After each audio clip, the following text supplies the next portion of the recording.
The sun rose over Whisperwood, and soft golden light spread across the branches of the great oak. For the other fledglings, today was the start of something exciting. But for Bramble, today was the day he'd been dreading all year.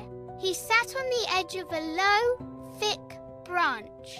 His talons locked into the wood with such force, they left deep, jagged gouges in the bark.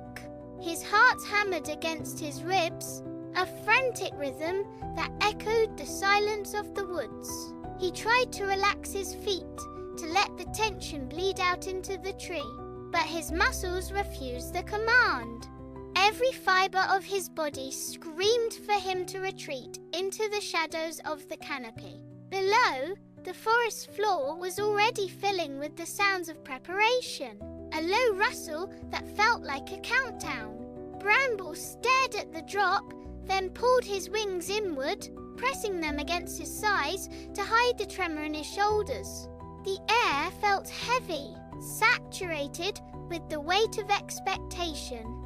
He was not just holding onto the branch anymore. He was holding on to the last anchor of his safety. The world was waiting for him to move, but he was pinned by the sheer reality of the height. He took a shallow, jagged breath and braced his claws deeper into the wood. Luna Fox shifted beside him, nudging his shoulder with a firm, cool nose. She did not speak, but her gaze directed him toward the clearing below.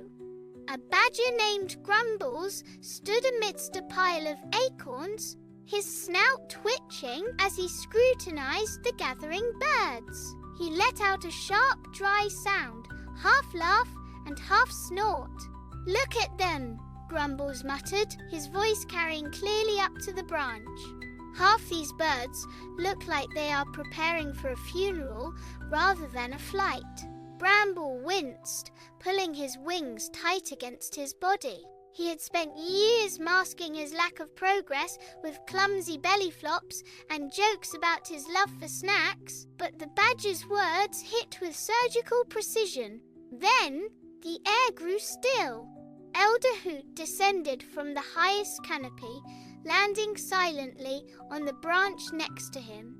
The elder did not ask why Bramble remained grounded or why his talons were still locked in the wood. He simply tilted his head. "The wind does not care about the weight of a bird," the elder said, his voice low and steady. "It only cares about the courage of the jump." Bramble felt the blood drain from his face. The pressure of his secret inadequacies mounted thick and suffocating as the moment of truth finally breached the horizon. Bramble shifted his weight.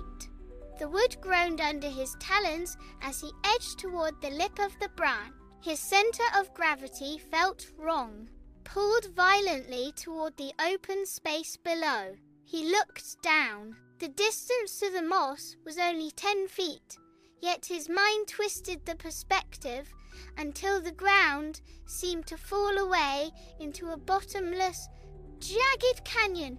Every instinct he possessed screamed for him to crawl back to the trunk, to bury himself in the safety of the leaves. He took one step, then another. His balance wavered, his body swaying like a reed in a gale. Above the rustle of the canopy, a sudden, absolute silence descended upon the grove. It was not a natural quiet. It was the sound of the entire forest holding its breath. Luna Fox remained motionless, her eyes fixed on his every twitch. Grumbles stopped pawing at his acorns. His snout frozen, his sharp gaze locked onto the branch. The air turned thin and cold against his beak. Bramble reached the absolute edge. He stood there, his talons barely gripping the rough outer bark, his toes curling over the brink of the void. He was no longer a bird, he was a statue carved from pure, unadulterated terror, caught between the certainty of the branch and the lethal unknown of the drop. The bark slipped under his talons. Bramble did not jump, he simply ceased to have a hold. Gravity claimed him instantly, pulling him down into the cool, shadowed air.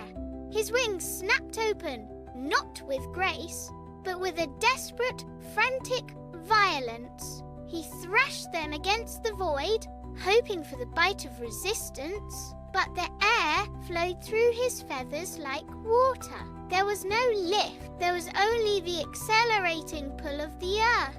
He twisted his beak, scraping against a passing twig, his body spiraling toward the mossy floor. He continued to fight, his wings beating in a jagged, uneven rhythm that only sent him tumbling faster. The ground rushed up to meet him, a blur of brown and green. He tucked his head, bracing for the inevitable strike. The impact arrived with a jarring, bone-deep thud. He hit the moss, skidded across the roots, and collapsed into a tangle of limbs and feathers. The silence of the forest rushed back in, heavy and absolute. He lay there, pinned against the earth, the breath knocked from his lungs. He was down. He was grounded. The long-feared failure had finally arrived, and the world had not ended, but the crashing weight of his inadequacy remained. The moss was damp against his talons. Bramble pushed himself upright, shaking the loose leaves and grit from his wings. He braced for the laughter, for the sharp remarks, or for the disappointed turn of heads. He looked up toward the branch, his chest heaving. Elder Hoot did not look away. The old bird leaned forward, his head dipping in a rhythmic, deliberate nod. It was not a gesture of pity, it was an acknowledgement. High above, Luna Fox rose to her feet, her gaze fixed intently on the spot where he stood. She did not descend. She remained at the edge, waiting. The forest had stopped whispering. The silence was no longer a wait. It was a space left open for him to fill. Bramble took a breath, the air sharp and clean in his throat. He felt the rough texture of the tree bark beneath his feet again. He started to climb. His talons sank into the wood, finding purchase where they had failed before. He did not glance at the mossy floor. He kept his eyes locked on the canopy, on the patches of blue sky visible through the shifting leaves. He climbed with purpose, each movement steady, rhythmic, and entirely his own.